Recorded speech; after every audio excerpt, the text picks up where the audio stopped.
Today I want to tell you the story about how me and one of my best buds started a company back in 2016 to basically buy ourselves Apple Watches.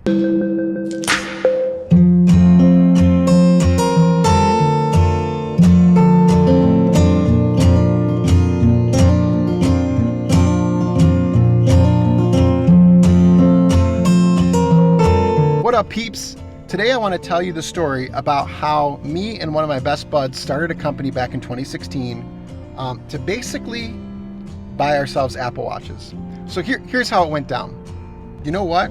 On second thought, 1 second. Oh snap! I was telling you, my best buddy. I gotta bring him in. How you doing? I'm great, man. Like I was just telling him about the time that we started that company to get those Apple Watches back in 2016. Which company? We started like 5. The Honchos. Oh yeah, the Honchos. Okay, back in 2016, it was late, like 10:30 at night. I was laying in bed and I'm like, man, I just really want to start a company with my boy, DJ EJ. Hashtag DJ EJ, go look him up. That's not my name. That's it. Don't use it. And I texted you and I was like, boop, boop, boop. Hey dude, we should start a company. And you were like, Yeah. What is it? and I was like, I don't know, but we should like take over the education space. And you were like, Okay, how? and I was like, I'm not sure, but let me make some calls. And you were like, Okay, I'm in. and then that's basically how it started. So we ended up meeting with a professor. That's how every conversation goes, by the way. So we went to meet with the professor. I set up a meeting at a Panera Bread so we could go in and talk about how we were going to, it wasn't take over, we pivoted, like totally pivoted. Can you drop a pinky in the brain? Take over the world. Hey, mate, what do you want to do tonight? The same thing we do every night, Pinky. Try to take over the world. An old professor who inspired me on the innovation side. Like he started a pilot program my last year of college on the innovation and creativity entrepreneur side. And I was like, hey, he had so many ideas from his students that never went anywhere. So we were talking about like going and helping them pitch those ideas to like Companies, VCs, whatever, right? That was the start of the conversation, if I recall. Absolutely. But then what happened when we showed up, we started talking to him. He's expressed a need for the university to have a change in direction for the incoming freshmen. Like, what is the class called again? Like Engineering co-op. engineering co-op students. Yeah. Like, and I was like, oh yeah, light bulb moment, total pivot, like total 90-degree pivot. On the Because fly. I was like, I remember when I was in that program, the engineering co-op program, I had to pay all this money to write a paper that no one read at the end of the semester. Like, we could do it better. So we started like riffing on how we could do it. And he was like, okay, let's do it. Let's do it. So then we went into the school. Well, Yeah. we put together a pitch deck. We put together a pitch deck because what we wanted to do was take over the entire co-op program, like the entire That's right. session that they do for these co-ops. Yeah, and I think the bigger picture was architects, art students, all these different types of majors come out of college with some type of portfolio. And Are you? I was cold this morning. Are your hands cold? Yeah, you know, this is like my snot rag, All right. I think better with these on, like thinking man in Detroit. So the idea behind it was all of these different students come out, like art students, even law students come out with a portfolio of some sort, but engineering students don't. Like they just go through the motions and like retain knowledge, learn, and then hopefully sell that to the company they're going to work for. That's right. Yep. So we're like, hey, let's take a bunch of the time that they spend at these companies working with the companies. Let's like push them to create video or photos or take some pictures of the projects they work on, so they had a running portfolio through the end of their like full 4 or 5 years at the college that they could present to companies. Yeah, absolutely. And they loved it, They did. except for one. We got all of it. Can I tell them? Get into the nitty gritty. Yeah. All right. We ended up putting together these pitch decks. We were visiting the university, met a bunch of the professors. We got sign off all the way to the very top of the university, up to the dean. And the dean, Like the dean of the overall school. Yeah, the dean actually was on board. He was. He was a little skeptical, but he was on board. The one thing that ended up stopping it from going down all the way was Kind of dumb, actually. that we couldn't be on campus enough to support the students because we had regular full-time jobs, and the pay for this wasn't enough to replace what we were doing with healthcare and all these different things we were doing. Yeah. So he was like, we ended up being Professors. professors. We ended up being adjunct professors teaching the class while they tried to backfill the person that was let go. So we were kind of like this gap fill. We were. And it was amazing. Awesome. Yeah, we had so much fun. We got a lot of positive feedback. Good feedback. We changed the game for those students. Like, we were so connected with them. We taught them how to build LinkedIn profiles and actually start networking, even like utilizing us as their, like, these are quotey fingers professors, like utilizing us and our network, leveraging our networks because we wanted to help them. And dude, it was fantastic. Like, people got jobs. Got a lot of positive feedback.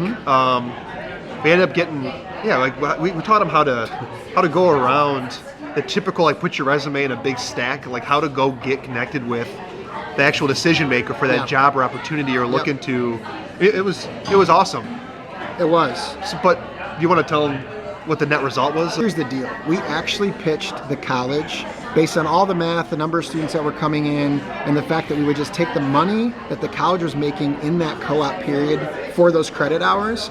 We were going to have them pay our company directly and then give them credit, like accreditation for that area. And we pitched it was about $200,000 a year. Yeah, which was the amount of money colleges could make in that 4-month time frame on those credits to, like, write papers that didn't really get read, essentially. So we're like, hey, we can do it for $200,000. Even the people we're working with on the ground level were like, this makes a lot of sense. Yeah. Like, you're going to add so much more value. And then the other thing that we added, like, but wait, there's more. It's like we were going to go out to colleges or going out to community colleges or high schools and start recruiting for that college, because here's something you need to know. When it comes to, like, education, college, a lot of people talk about whether it's good or bad and the cost is worth it. It's all a business. It's all a business, but the infrastructure is there, the teachers are there. So if you can just fill those classrooms, or if they got to literally move their class out of one smaller room to a bigger room for more students, they're not paying more money. They're actually just increasing their profit. So we're like, hey guys, if you're only 40 to 50% utilized, let us go out to the high schools on our leisure and give us, like, a finder's fee to get people to come into the college, which I thought was brilliant. You thought was brilliant. Yeah, they would pay for us to bring people over. Yeah, because if you think of, like, especially private universities, like the full net cost or gross cost of a 4-year degree, it's like $100,000. So we're like, hey, multiply that by 10 students, now you just made $1 million with no added infrastructure cost. Right. So give us 10% or even 20% of that, you're netting $800K, and you didn't have to do anything to get that extra revenue. Right, absolutely. But what did we actually make? All I know is the net result was an Apple Watch. It was an Apple Watch. It was an Apple Watch. So if you actually read my LinkedIn profile at the end, you'll be like, hey, at least we got some Apple Watches out of it. But there's a funny story there too. The funny thing was, the first paycheck we both got, which was like a month later, and it was like a ton of taxes taken out, so it equated to basically, we had to split it, by the way, so it was like literally the cost of an Apple Watch. Eric didn't even tell me, and like on that weekend, he went and ordered one, and like I was talking to my wife on a Sunday, to Rachel, and I was like, babe, I don't know why, and I know I just did all this hard work, but like I really want an Apple Watch for the first time. She's like, well then get it. So I spent all of my paycheck on the Apple Watch, and I texted Eric and I was like, dude, you'll never guess what I just bought. And he's like, an Apple Watch. I'm like, yeah, how'd you know? He's like, because mine's already on the way. I get it tomorrow. And I was like, are you kidding me? It's because, like, we work together enough. I know his tendencies in technology. At the time, it's changed a little bit since then. But when Apple drops something, you're actually an Apple fanboy. I kind of am. I don't realize it. And I knew, like, he would want that watch. And I wanted it too. So when I bought it, when he called me, hey, dude, you'll never guess. And I'm like, yeah. Got the Apple Watch, didn't you? He's like, how'd you know? So we got Apple Watches out of it. So that's the story about how we started a company to buy Apple Watches. We have a lot of other stories too. We do. But by the way, I used to be connected with Shinola when I had that sandal company. Like, they would shout out my stuff on Insta. Man, can you imagine where that would be if you kept different story for a different day? I'd be crying. I want to be in that video because I have an opinion. Okay. It doesn't matter what my opinion is. All right. But I think the answer to all the things you and I talk about Was that company? was in that company 2 steps removed. I disagree, but I agree. so that's all I got for you. Hey, Hey, Oh, your boogers are on there. I don't want that. Okay, this is the one I hold the camera with. Okay. All right, so thanks, brother, for being here.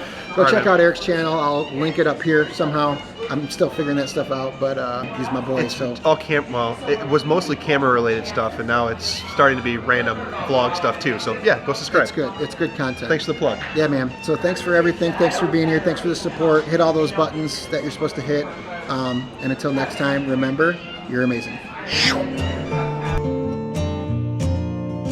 Tell the camera, say hi. Hey, Be nice and sunny. Be nice to my camera. I know this is going to be like the outro that you do after every. I don't know. Just Yeah. just talk nice to my camera, please. You suck. Actually, you're really good. You don't have to listen. Don't listen to that. But it's like buying a blender. It's just a boring thing. Sony, don't listen to that. I'm never gonna be All right, sponsored. you're done. You're done. I'm never gonna be.